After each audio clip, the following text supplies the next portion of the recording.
America और Iran के बीच में आप क्यों इजराइल के खड़े हो गए, जिसके कारण से हिंदुस्तान को आज गैस का संकट भुगतना पड़ रहा है। पूरा देश लाइन में खड़ा है, गांव लाइन में खड़ा है, शहर लाइन में खड़ा है, एक एक इलाका लाइन में खड़ा है। होटल बंद हो रहे हैं मान्यवर, मोरबी के अंदर गुजरात में टाइल्स की फैक्ट्रियां बंद हो रही है मान्यवर। आपने क्या हालत की है? आप राज्यों के साथ न्याय नहीं करते, आप ग्रामीण व्यवस्था के साथ न्याय नहीं करते। आपने बनारस के अंदर 4200 एकड़ जमीन वहां के किसानों की जबरन कब्जा की। 2013 का जो अधिकरण का नियम है वो नियम आपने लागू नहीं किया। वहां लाठियों से किसानों को पीट के प्रधानमंत्री के संसदीय क्षेत्र में जमीनें कब्जा करने का काम आपने किया। जो पंजाब पूरे देश का पीडीएस सिस्टम चलाता है, 50% भागीदारी पंजाब के किसानों की होती है। आपने पंजाब के रूरल डेवलपमेंट का 8000 करोड़ रुपए मार के बैठे हुए। आप बताइए क्यों आपने पंजाब का हिस्सा नहीं दिया? क्यों आप वहां के साथ सौतेला व्यवहार कर रहे हैं? बताइए इस देश को और पंजाब के लोगों को। वहां पर बाढ़ आई, आप भी गए थे मंत्री जी वहां पे दुख जताने के लिए। आपने वहां की भयावह परिस्थितियों को देखा था, बावजूद इसके 1600 करोड़ रुपए की मदद आपने घोषित की थी। 16 पैसे आपने पंजाब को नहीं दिए। 16 पैसे, यह आपकी दुर्भावनापूर्ण नीति है जो राज्यों को भुगतनी पड़ रही है, जो देश को भुगतनी पड़ रही है। और ग्रामीण विकास के नाम पर आपने इस देश के गांव में रहने वाली जनता को लगातार देने का काम किया है, लगातार काम किया है।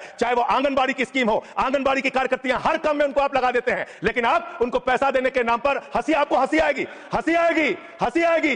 आंगनबाड़ी की योजना गांव में ही चलती है, गांव में ही चलती है, हंसी आएगी आपको। मान्यवर, मैं अंत में एक ही बात कहना चाहता हूं। मंत्री जी ने कहा भागिएगा नहीं, मैं बिल्कुल बैठ के आपकी एक एक बात को सुनूंगा मंत्री जी, ध्यान से सुनूंगा। जितनी बात मैंने कही है उसका पूरा जवाब दीजिएगा, और अगर आप जवाब नहीं दे पाएंगे तो मुझे भी उस वक्त बोलने का अवसर दीजिएगा। आप ही अकेले बोलने का अधिकार रखते हैं, ऐसा नहीं होना चाहिए। और दूसरी बात मान्यवर, दूसरी बात, इस समय भगौड़ा कौन है, ट्रंप की गुलामी कौन कर रहा है, पूरा देश देख रहा है। माननीय